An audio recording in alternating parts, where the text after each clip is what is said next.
गुलने जी वरखा में राम आयो आ, सुहिणो साईं साधे राम आयो आ। अचो दर्शन कयूं मनो परेशान कयूं, अचो दर्शन कयूं मनो परेशान कयूं। सुहिणो मोटी इंडिया का सुंदर शाम आयो आ, गुलने जी वरखा में राम आयो आ, सुहिणो साईं साधे राम आयो आ। अचो दर्शन कयूं मनो परेशान कयूं,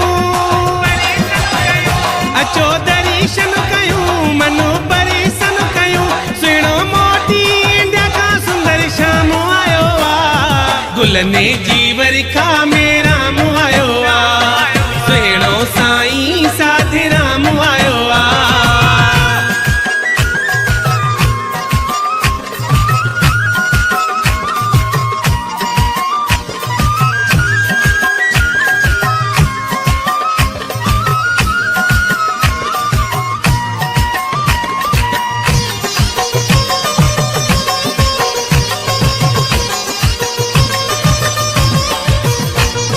शहजादो गॾे रोहित लाल भी आयो,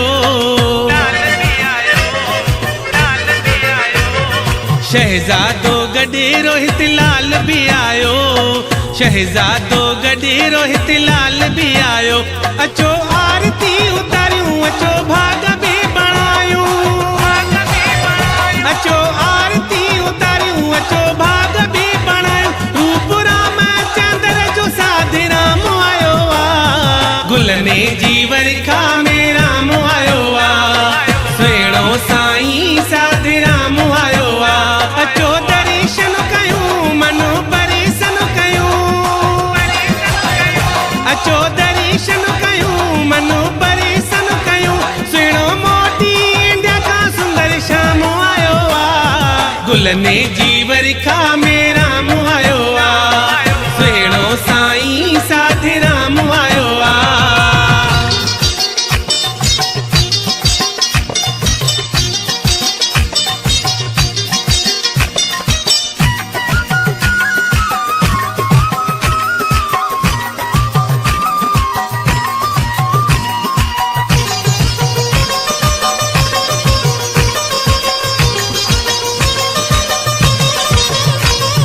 कतारूं करे सब कयो नमस्कार, कतारूं करे सब कयूं नमस्कार, कतारूं करे सब कयूं नमस्कार। चरण साईं जा चूमूं हाल दिल जादा कयूं, चरण साईं जा चूमूं हाल दिल जादा कयूं। खणी संगत लाइ खुशियूं साईं जाम आयो आ, गुलने जी वरखा में राम आयो आ, सुहिणो साईं साधे राम आयो आ। अचो दर्शन कयूं मनो परेशान कयूं, अचो दर्शन कयूं मनो परेशान कयूं।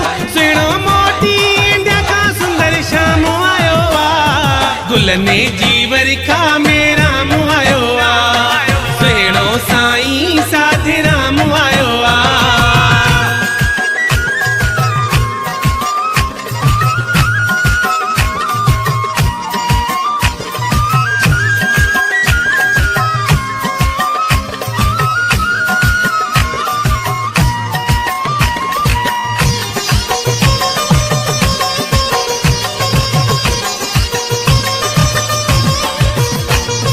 रंजीत दिल खे ॾाढो मिलियो आ करार, रंजीत दिल खे ॾाढो मिलियो आ करार, रंजीत दिल खे ॾाढो मिलियो आ करार। लथी सब जी आसिक खणी सुहिणो आयो विख, लथी सब जी आसिक खणी सुहिणो आयो विख। सची रेणकीअ जो सुहिणो साधे राम आयो आ, गुलने जी वरखा में राम आयो आ, सुहिणो साईं साधे राम आयो आ।